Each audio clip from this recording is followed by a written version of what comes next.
Hi everyone, I'm Michelle Peterson Clark, the Content Marketing Queen. Welcome to episode 41 of Web3 by 3, where Apple Pay meets crypto is the title of our episode. I am joined by none other than your ops guy himself, Mike Neubauer. Good evening, Mike. Good evening. Happy to be here.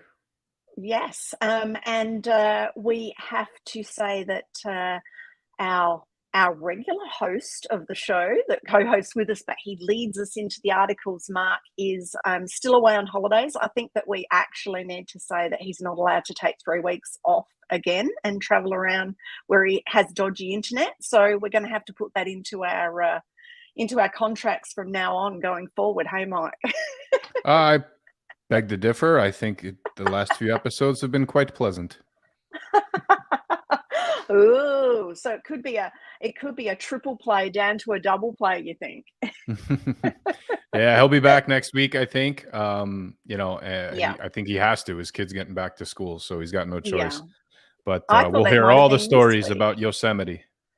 Yeah, that would be really cool. So, okay, we're going to get into it right now. So our first story tonight is from Decrypt, and it's about Metamask Bannex and the rolling out of one-click crypto buys. So that means that Apple Pay is going to be able to help us buy crypto. So, Mike, this was your story. Would you like to talk about it? And I will put the link into the LinkedIn and the Bolt Plus chat, which reminds me, welcome to everyone who's watching and listening. Hello, Bolt Nation. Yes, I would. I'll take this one because this is again something that we discussed on earlier episodes, and once again, it's showing really how these trending or developing stories are evolving into real world applications. So Amazon is actually the one that perfected the one-click buy, and they actually patented it. So much so that Apple had to license it from Amazon. I believe that patent has since gone dry, and it's pretty much fair game now. But when we talk about Web3, when we talk about anything related to any sort of point of revenue or point of purchase in Web3, the connectivity and the onboarding has always been really the problem. It's been I wouldn't say a problem, but a hurdle for people to understand what they have to do, all the steps they need to take. You got to write down some weird passphrase and save it, and you can't save it on a computer because it could get hacked.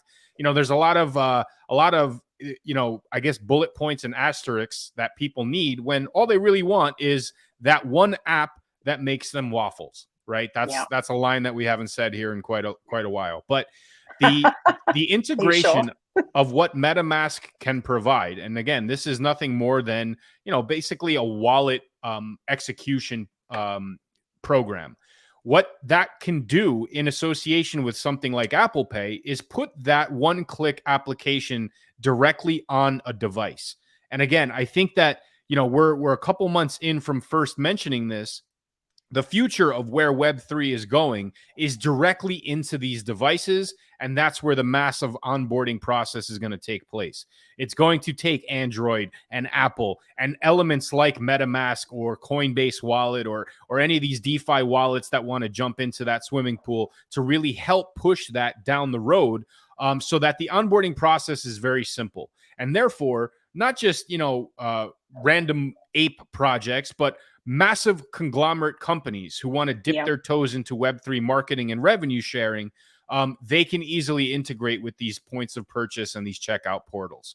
It's a big step forward. Yeah. And we've talked, haven't we, about, one of the biggest barriers to crypto at the moment is, that it's not frictionless. The amount of steps that people have to take to set up a wallet, get crypto, put it in the wallet, a cryptocurrency, and then there's so many different ones as well. So that's also another barrier. And then they have to work out how it is to buy. And there's probably, 5 to 7 steps before they can actually buy an NFT if they like it, or, a utility token or any of those things. And then the other thing we have talked about too, on other weeks, is that eventually, as you just said, your iPhone or your Android phone is going to arrive with a wallet already installed on it. I mean, Apple have already been trying that, haven't they, for years? I mean, with the Apple Wallet that's on the phone already, where you can put your tickets or your train tickets or your credit cards. Yep. So why wouldn't you be able to have a crypto wallet like that, so you can see what you bought, and with one click, face recognition and all of that, be able to buy to be able to buy either crypto or an NFT or anything that's going to come in Web3. Yep, for sure. I mean, I think everybody can remember the day they woke up and they found a U2 album on their iCloud somewhere or their iTunes. Nobody asked for that, but they put it in there, No. and guess what? It got Yeah. record number of listens just because it was there. Well, this is going to be no different. I mean, there's going to be an integration of companies in their marketing strategies and their collaboration efforts, both B2B and B2C, to integrate Web3 components, whether it's crypto, whether it's NFTs, whether it's any token based element, whether it's just simply having one login for a user to navigate on these multiple platforms. I mean, this is really the power of where the technology is going to evolve to, well beyond all of the black eyes and scars that everybody associates with it currently. So this is exciting. This is a good thing. Again, we're putting the power in the hands of people with a lot of power. But again, the technology is not going to diverse, right? Like, we still, the ones that are in this space now need to really provide the checks and balances and make sure that when these integrations occur, they're done so correctly and done so that it checks the boxes that this is still a power of the holder type of technology. And that's really what we need to maintain focus on. Yeah. And one of the other things I think that's important with this particular one, because MetaMask does have a number of on and off ramps connected with it already, but the Banex one is offering one click. And so that's the important thing. As you said before, we've was it PayPal who had Amazon had the one click patent for so long, which has run out. So people are taking advantage of that now. And now you've got the ability to be able to do that with with a crypto wallet. And I think the sky's the limit with this. I mean, surely, how many versions of the iPhone do you reckon it's going to take before Apple have a crypto wallet on it? I mean, I don't think it's going to take much. I mean, we see custodial wallets getting created every day now. Yeah. In fact, that's really one of the selling pieces for some of these no code solutions, is that, they really want to target businesses and ease the onboarding process to their customers. They don't want Yeah. to have them put out all of these, manuscripts on how to do these things. They want it to be very simple. Again, we've been saying this for 41 episodes now. It's the app that makes people waffles. That's what is Yeah. going to evolve and Yeah. onboard the people in masses into what this technology can provide. Yeah, absolutely. Yeah, I agree with that. Excellent. Okay, so shall we move on to our second story? So our Yes. second story tonight is about the, I think if people would remember back to, probably not, but if they remember back to when I came back from crypto NFT NYC, I said that there was a panel there where particular, like there was a guy from Facebook, and there was a guy from Amazon, and there was someone else from one of the big gaming companies, and they were talking about standout things that they think are going to happen in the next 12 months. And but two of the three people talked about there being a landmark or a breakout game that will come out on Web3 this year. So this next article we've got is from the Grand Theft Auto devs, and they have created a game called Sugar Town. And their franchise is 2Take Interactive Software, which is really interesting because I hadn't really heard about them before, because you know the names of the games, but you don't necessarily know the studios behind them. And they're really wanting to build a crypto game from the ground up. And mobile gaming is really one of the strategies that they have. So what do you think about what they're talking about in this article? And I'll post the links while you're talking about it. Well, gamification and Web3 or blockchain, I should say, is really hand in hand. and we haven't seen it utilized to the strength that I guess we should by this point. So this is again exciting news to read that this is actually taking that next step. I mean, everybody has, or at least even, phones come with them now. Games that, you have on your devices, and whether they're a pastime or whether they're just designed to, keep people entertained for a little bit, there are psychological components that allow them to keep coming back, right? So you can only play X amount for X amount of time, and then you have to wait for your levels or your lives to, to regenerate, or you can buy that, new lives if you want to keep playing. There's a whole gamification element that is tapped into our psyche that we are constantly looking for that type of addiction. Now, bring Web3 into this. So crypto and NFTs and all of these rewards and loyalty points and all of these things, they can all live on chain, and you can take those points now from game to game, right? So your profile on something like Grand Theft Auto could easily be the same profile on Sugarland. And you can do certain things on Grand Theft Auto that perhaps awards you skins or different elements within your character or your world, and you can bring those over into these other worlds. This is an entire different dynamic to where gaming has evolved to. Not only that, you can then earn certain assets in those games and sell them in a marketplace. Yep. So now you have the opportunity to monetize from your gameplay as opposed to just being entertained. This is an entirely different world. And because everything is stored on blockchain, now we're talking about an auditable, immutable, ledger that basically allows this storage of assets to take place and therefore be transacted by the user.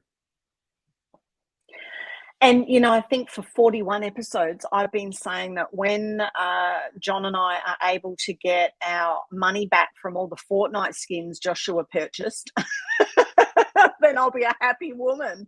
From 2017 and 2018, if we could suddenly just make them into NFTs that we can on sell, that would be fantastic, please. Can you sort that, Mike? I'm working on it. And I think the thing that's important about that is if people underestimate the willingness of people to be able to be their characters or take their weapon from game to game, I think that it's just so, there has to be so much of an appetite for that out there. I mean, the people, they have similar characters and stuff in different games, but some people go really all in. They wear the clothes of their characters when they're not in the game, like in the real world. So, I think that it's, for them to be able to do that, to take the character that you've created, that you've developed, that you've built, you've got a persona around it, you're able to, know how the character works and what it does and all that. I think, that is such a sweet selling point for people that, I think that sort of thing is just going to be embraced so much as well. So think about the real premise of everything we discuss on this show and its true applications to the business world. Not necessarily major Microsoft, Nike type corporations, but, a deli or a barber down the street, right? Like anybody who has some appetite for a different sense of marketing can tap into a new technology and try to, enhance their business by exposing that to their consumer base. Well, this concept is virtually the same, right? This is nothing more than a collaborative effort, right? So if interactive studios, for example, who handle Grand Theft Auto, they don't only make Grand Theft Auto, they make other games, right? So now you're talking about a collaborative piece between multiple games and potentially even different genres. Now you're tapping into a customer base that is into Grand Theft Auto, and you're forcing them in some collaborative marketing effort to engage in another game to enhance their experience in the first game, right? So like this is me going to the bagel store and buying a bagel and getting a haircut at the place next door to the bagel store, right? It's a collaborative effort. So similar concepts, again, all funneled around the business mentality of it. But when you cycle in the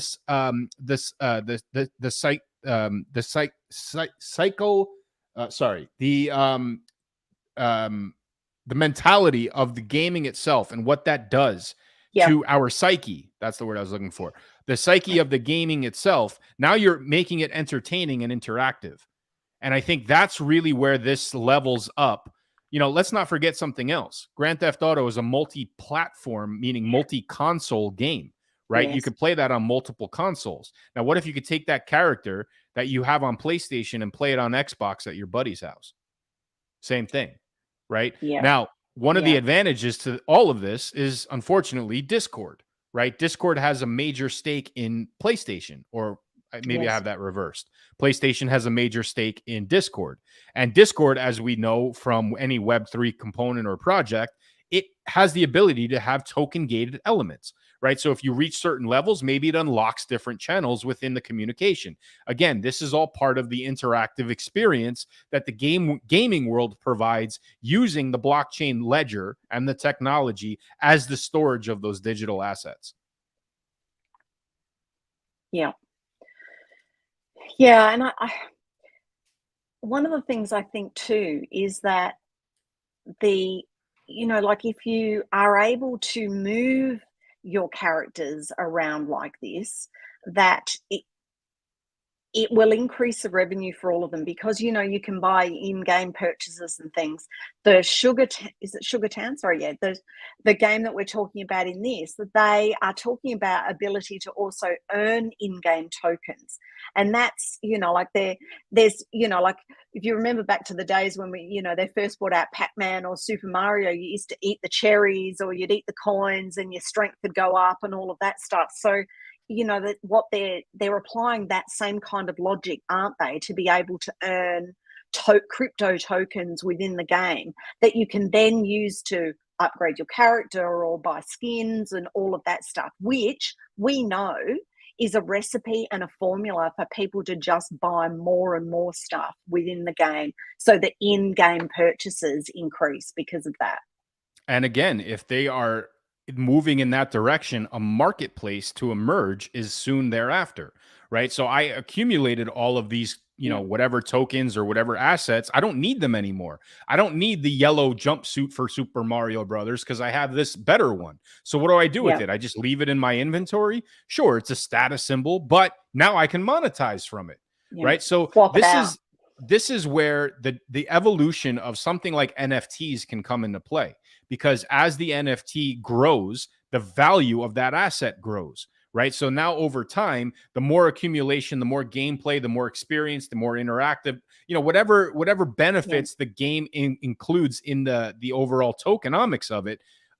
Now I have a real asset that I can turn around and flip to somebody who's either just getting into the game or perhaps wants what I have because they can't have it.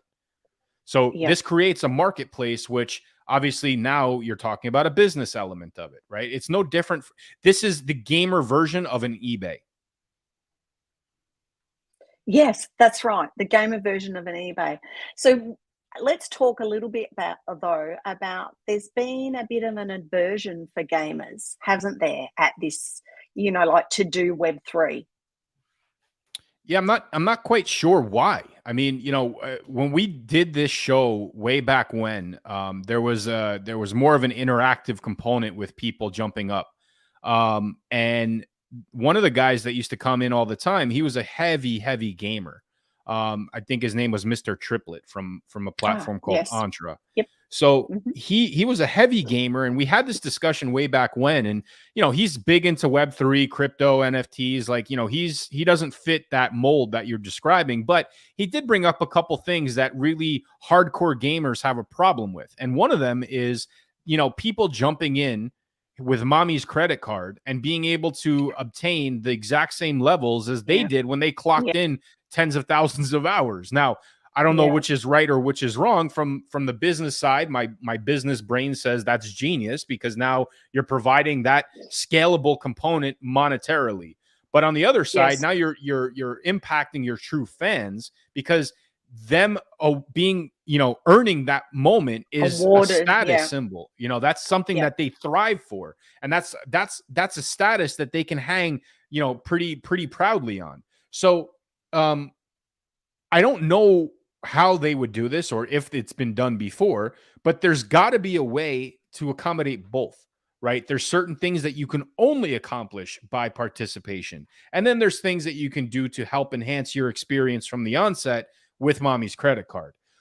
So until that component is really figured out, I mean, online gaming wasn't a thing when I was a kid. That was an Yeah. evolution that happened in somehow in my lifetime, right? So Yep. I kind of got away from the whole gaming thing as that took off. So when I remember playing online and playing people all over the world, there would always be glitches and there would always be like slow gameplay. Apparently Yeah. it's been perfected since then. But like I remember as a kid taking my character, storing it on a memory card that fits into the back of my Nintendo controller, going over to Yep. my buddy's house who has the exact same game, doesn't have internet because it didn't exist, and having to plug my stuff into his controller in order for me to load up my progress in the game so we can play together. I also had friends that had specific consoles that I didn't have, and I would go over their house simply to play games that I couldn't play. Yep. Right. So again, from the gaming perspective, I think that blockchain could easily become an asset. I just, I would need to understand more from them on what they don't like about it. Because if you're thinking about it from the clear black and white, what's in the news, what you see in headlines, yeah, there's problems with it that maybe you just don't want to, deal with. You just want to play somebody in Madden and, talk some smack in your headset. But there are benefits in the actual gameplay and interactive reward systems that are attached to that. Yeah, absolutely. Yes, that's true. I mean, it's just the beginning, isn't it? Because we've seen, like, if NFT projects can raise, 3 million, 5 million, 10 million, dollars in a week, then, I think the sky's the limit really with games that come out in Web3 that are good. I mean, they have to be good, don't they? But I don't know.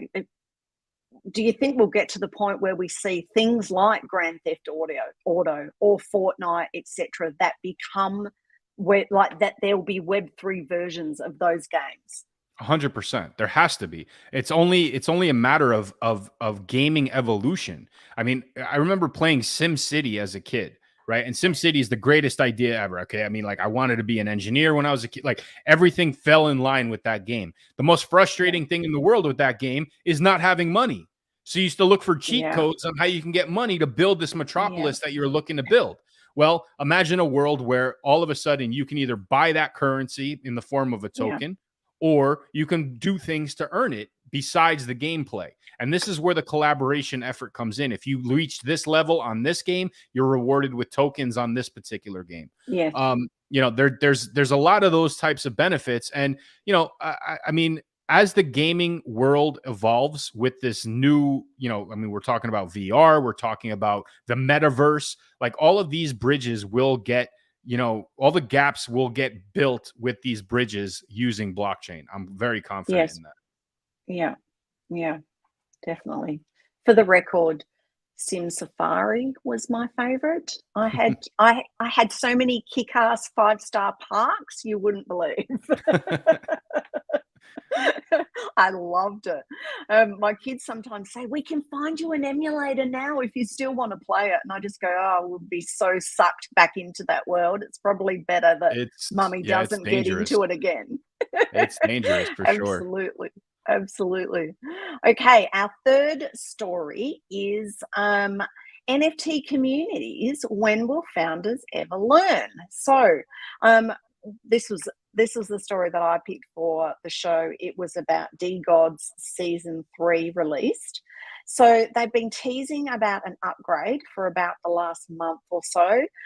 This is their third one. The other two went reasonably well. They've had seasons before. But the upshot of it was that the art was actually more simplified, and there was a bit of a complex formula about how many season 3 things you could buy, depending on how many season 1 or 2s that you had. But in essence, what happened was, because the artwork wasn't as classy and wasn't as good, people actually said, well, it's actually really a downgrade and not an upgrade. And they've had a few other issues with different things. And so part of this for me is about And I know that you guys with the Battle Bunnies do this so well in terms of talking with your community, listening to your community, being guided by your community. But there was a couple of things with this in particular. The first one was that they were going to release a female DGod series characters with the male characters in this upgrade, which subsequently got called a downgrade by them. And they have absolutely no females on their project team, and I don't think they ever have, and no female crypto artists or anything were consulted about the characters at all. So there was a huge backlash about that from female holders or female artists within the communities. So that was the first thing.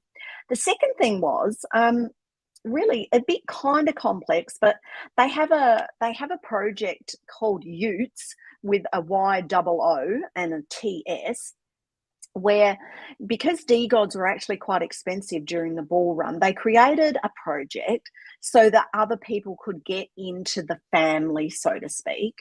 And it was originally created on the Solana blockchain. Now, because of the problems with FTX, which we've talked about before on this show, they migrated it from Solana to Polygon last year. And Polygon actually gave them a $3 million grant to do that. And during this particular season 3 release, they decided that they wanted to move Utes to the Ethereum blockchain, and it was going to cost them money because they had to pay back Polygon for their $3 million grant. So what they did was they were charging people in their token. So their token is called Dust. They were charging people 333 Dust so that they could raise the money to pay back the $3 million to Polygon. So people, of course, were up in arms about that as well. So a few things happened during all of this, not dissimilar to quite a number of projects. Frank DGod had said to a few people who complained, well, if you don't like it and don't want to be part of the community, sell your DGod and then, move on to something else. And anyway, so that kind of got around and people got a bit annoyed. And so what happened then was that the floor price of DGods dropped, and so did the token price. So everyone started selling. One particular wallet sold 100 NFTs and the price dropped substantially. So the reason why I picked this story, it's a bit of a marketing play, obviously, being the content marketing queen, but it is a problem that we have seen time and time again in this space, with founders underestimating the power of their community and how their community can make or break a project. And that is often based on the attitude of the team and how they communicate with them before, during, and after launches like this. So what do you think about that? Well, I mean, I think the first step in any business, let alone a Web3 community, is to not disrespect the community. Not disrespect your customer base. You have to give them the benefit of the doubt of what their expectations are and try to meet or exceed those expectations each time. Now, DGods has an advantage of having ridiculous secondary market volume, a very high floor price. They've also been one of the only successful projects to bounce around from chain to chain and keep everybody intact. Solana virtually plummeted after DGods left. Everything about Solana was really DGods for the longest time, at least as one of the top blue chip style type projects. But as things evolve, there has to be a purpose behind all of it. Now, they were very good about reinvesting a lot of their initial assets. They didn't just take it, run, and drop little bits of information here or there. No, they went out and they said, okay, look, as a community, we're going to go buy a Big 3 basketball team, and we're going to be in the same circle as VFriends and some of these other main Moonbirds. So they jumped into the deep end with the big boys. They are a big boy. And their community loved it, right? So, you mentioned the Battle Bunnies. Okay. So this is a family driven project, right? We say community, but I'm corrected all the time that it is a family run type of endeavor. And everything involved in that family slash community is designed to show them something different, new, interactive, and exciting. Right now, that can be done on so many different platforms. It can be done through the story, the lore of the story. It could be done through the NFTs as part of the art. It could be done through the NFTs as part of the technology. Our goal, our hope is that every single time we go back to the community to introduce them to a new collectible and a new type of, drop in the project, a new evolution in the project, it's something that wows them, right? It gets them talking, not necessarily about, all the things that we've done before that they were very happy with, but pumped like it's the first time that they're involved again. And that's really a goal of ours. As far as the art goes, we are lucky to have Frank and Krista, who are, I guess, pioneers of what it is like to be a great artist. I mean, there's no other way to really describe that. So the biggest fear that they relay to us in each one of these types of, tiers of the project is, is the community going to like this advancement in art versus what they already have? And, they beat themselves up over it because that's a big concern that they have. Is the community going to think that we're kind of cutting corners? We're just trying to get things out there, or are we going to put forth that effort? So what they do is they actually draw live with the community, right? They sit there on Friday nights and they have something called Drink and Draw, where Frank sits there with everybody in the community, Krista included, and they just sit there and they draw and they take ideas from the community and they integrate those ideas into the art. And now we start talking about evolutions in the technology. We're introducing things and we're testing things out that have never really been done before. Plus, you link that into a whole storyline that Food Fight is building, and now you have this web of multiple aspects of a project, all designed to feed into the demand, the excitement, the pleasure of being a part of feeling that the community has when it comes to that type of endeavor. So I'm not saying we're doing everything perfect. I'm just saying that whenever we make a decision, it's always consulted with the community first. If there's certain things that we need to do, we make that clear and we tell them why. And if there's alternative processes to that, then we're all ears.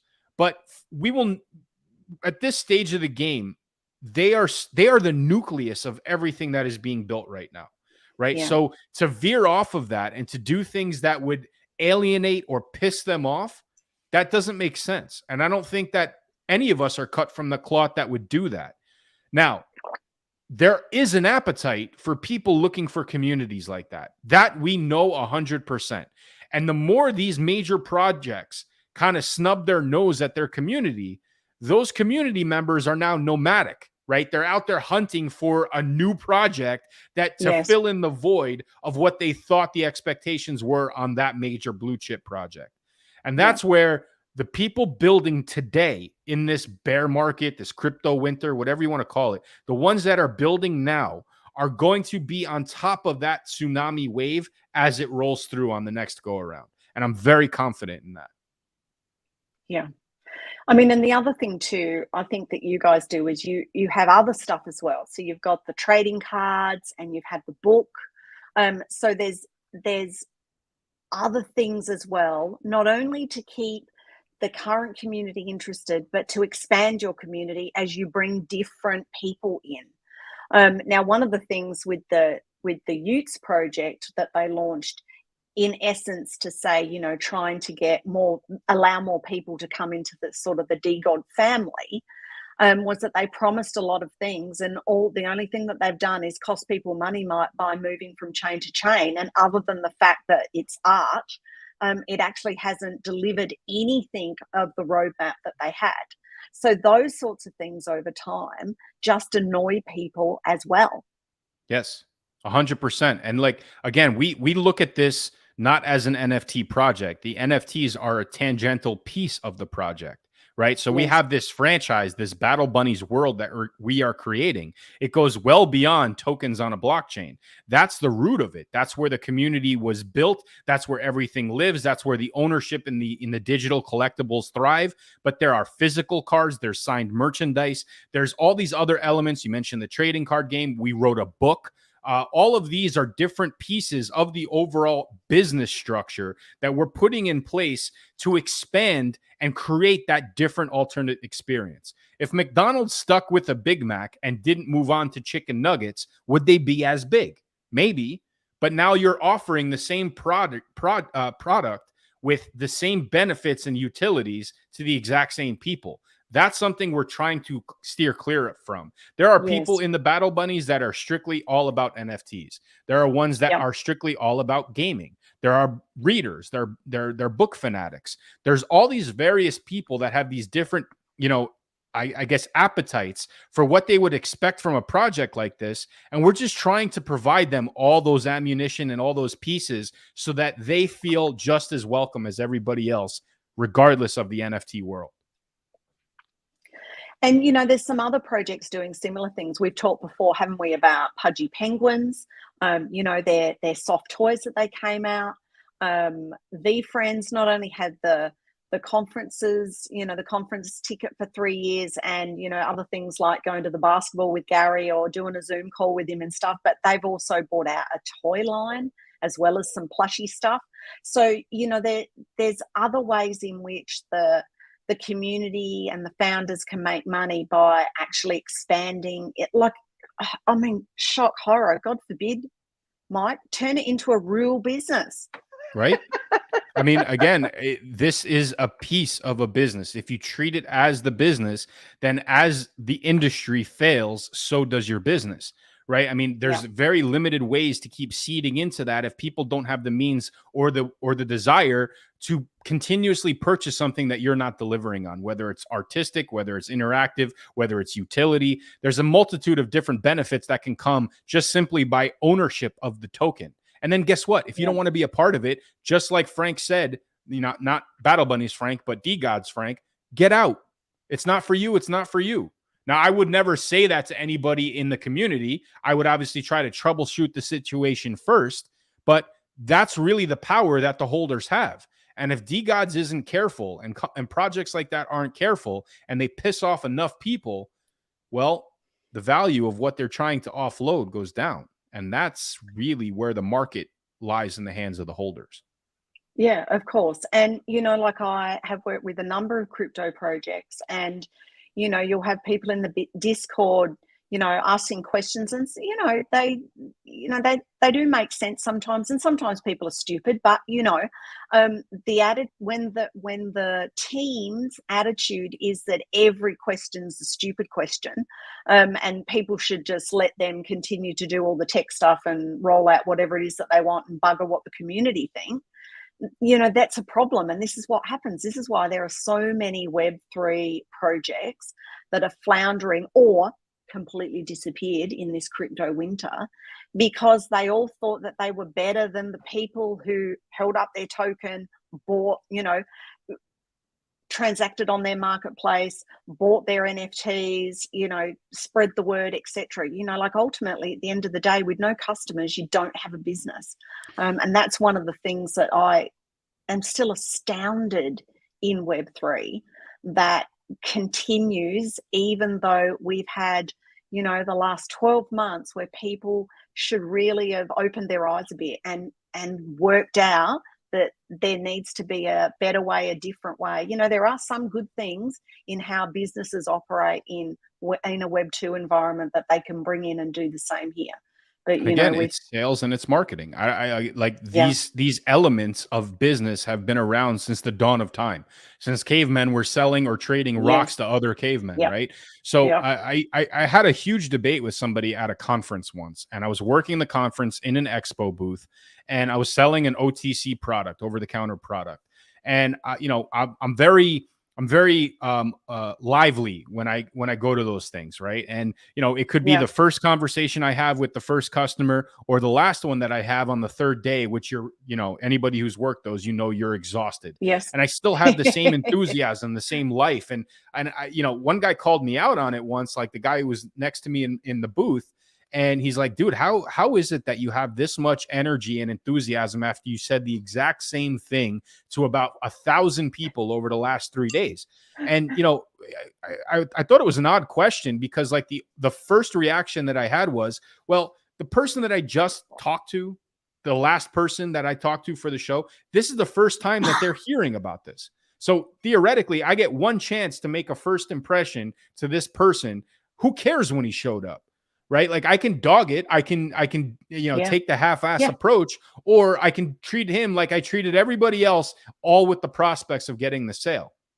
Same concept. You have to have that enthusiasm about your community members. You have to listen to them. You can't brush people aside if their ideas come second. You can't be pissed when they ask the same question as somebody else asked 5 minutes before, because maybe they didn't see it. Maybe they're not reading it. Maybe that's their fault. But are you going to call them out on it? Are you going to discriminate them? Are you going to alienate them? No, that makes no sense, because now you're taking your customer base and you're saying, we don't care about you. We care about what we're doing, and you need to hop on board with that. And I don't feel like that's the right approach. That's never the right approach to a business, unless you're Apple. You could do whatever the hell you want. You still have the cult.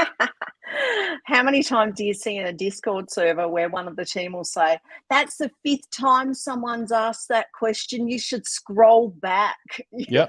Look, I understand the frustration. I mean, like being on the other side of the Wizard of Oz curtain on a lot of these projects, it does take its toll. You start losing your mind. I mean, can't you read? I posted that in this channel that says you need to read it here. But again, people don't. You almost have to handhold certain people through the process, right? And websites have evolved to that kind of component where you're actually navigating the user through what they call this funnel, whether it's a sales funnel, whether it's a booking funnel, whatever it is. And as long as the patience and the technology is able to support all of that, you have a community member now, right? Because you're making them feel individualized in a group. Right. And that's important to them. That's why they're here. That's what they're thriving for. That's what they're looking for. Yeah, they might want to flip it. They might just want to be in there for the NFT or the money or whatever it is. But, people outside of that are looking at that and saying, you know what? The founder is in here talking to these people like this. That's important. Right. People notice that. People definitely notice that. And that word spreads. And then more people that are hungry for that type of community are now attracted to that type of environment. And that's how these things grow. And one of the things I think that particularly in, whether you've got a Facebook group or it's a Discord server or a Telegram group, whatever, is that for every, one person that speaks up, there's a few hundred who never say anything, but they're always watching. So they're watching to see how you react to other people, if you're respectful, if you're not, if you're rude, if you're grumpy, if you, whatever. And that's also something that I think there's a lot of founders and a lot of teams in Web3 don't think about that when they're reacting with someone who's asked the 5th stupid question for the day kind of thing. Well, in my lifetime, even in the Web2, traditional business world, we went from the customer is always right to I'm sorry, that's our policy. Like that's the evolution of how customer relations have processed. And again, maybe if you have a larger targeted audience, you can try to take those risks, but over time they catch up with you, and they catch up with you big time. And we're seeing, companies issue retractions and apologies off of one tweet that somebody in the middle of nowhere posted because of an experience they had with that business. So there's power in these types of communications, and people recognize that and they see that. And, you only get really one chance to make a first impression. Right. And, again, owning up to mistakes, correcting that's really what, the most important thing people look for in who they want to do business and what communities they want to be a part of. Yeah, absolutely. Absolutely. Well, we're going to finish up a little bit earlier tonight because we've got a few things that we're going to do. So we're not going to go the whole hour. We're going to do this 45 minutes, and we're at 44 minutes and 11 seconds now. Thank you to Linda and Taylor who joined us on LinkedIn, and gave us some comments and things, and to all of those other people that were watching as well, and also to those on Bolt Plus that were having a look. We're grateful that you turn up. We're grateful to the people that watch us each week. And is there anything, last comments before we go, Mike? App that makes people waffles. It's coming. Yeah. It's coming, Yeah. and I can't wait to tell Mark I told you so. This is a little bit like Joe Paluzzi's, Apple's going to buy Disney thing, isn't it? You and the waffles, that's the thing. I like waffles. What can I say? Well, thanks everyone. And we will see you all next week on Web3 by 3 for episode 42. Bye. 42.